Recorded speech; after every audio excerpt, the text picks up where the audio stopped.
साहेब, शक्तीपीठ महामार्गाला विरोध होता शेतकऱ्यांचा. काल मंदिर समिती दिंडी पण निघाली. कधी होणार आहे? गेली 7 ते 8 वर्ष झालं मंदिर समिती तीच आहे. ते आषाढीला तर त्यांना काम करू देतात. शक्तीपीठ महामार्गाचा विषय साहेब, काल मोठी दिंडी निघाली शेतकऱ्यांची. 13 जिल्ह्यातून विरोध होतोय.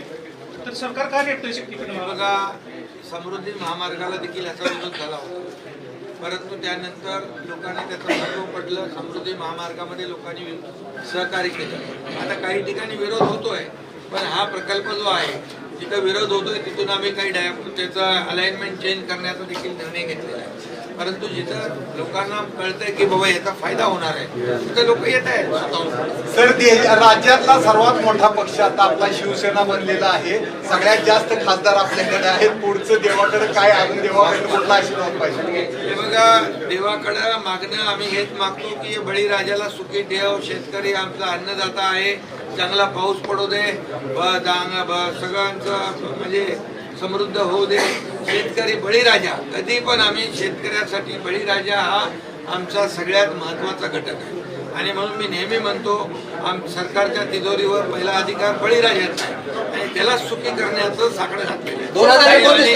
महाराष्ट्रातल्या सर्व जनतेला सुखी करणं, महाराष्ट्राचा विकास भरभराट होऊ द्या, अशा प्रकारचं परमेश्वराकडे, पांडुरंगाकडे. साहेब, आपण 2019 वारकऱ्यांच्या सेवेसाठी पावसात भिजताय आणि दुसऱ्या बाजूला देवाच्या नावाने, रामरक्षाच्या नावाने आंदोलन केलं जातं. कसा फरक आहे? आपण एका बाजूला पावसात भिजत आज वारकऱ्यांचा संवाद साधला, त्यांच्या अडीअडचणी जाणून घेतल्या. रामरक्षा हे फक्त वेगळी प्रेम आहे, हा दिखावा आहे. ज्यांनी राम भक्ताला चोर म्हटलं, राम भक्ताला हरामखोर म्हटलं, आता ते आता राम रक्षा करायला लागले. आता त्यांनी त्यांच्या पक्षाची रक्षा करण्यासाठी ते राम रक्षा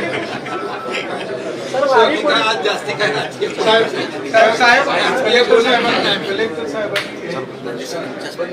निर्णय घेतला, PR काढला, परंतु अनेक लोकप्रतिनिधी आग्रह करतात की आमच्या कार्यकर्त्यांना सोडा म्हणून. आज आपण उपमुख्यमंत्री असताना तुम्ही मुखदर्शन घेतलं.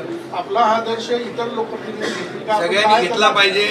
मी मगाशीच म्हणालो की इथं VIP आम्ही कोणी नाही, इथला VIP हा पांडुरंगाचा वारकरी आहे. सर, आणि कॅनॉय बंद करायला म्हणून मी मगाशी आलो तर आम्ही सांगितलं 4-5 गाड्या थोडा बाकीला बंद करा.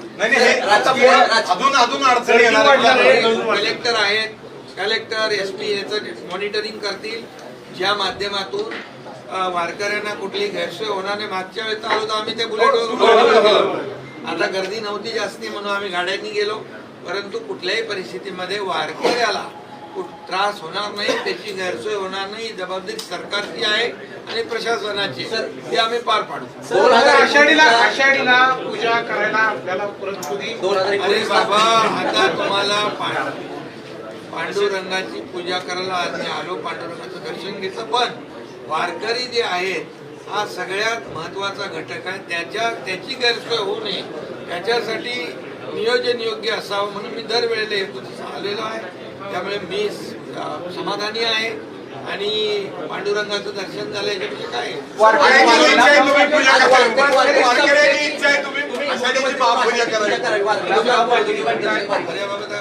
आता कार्तिक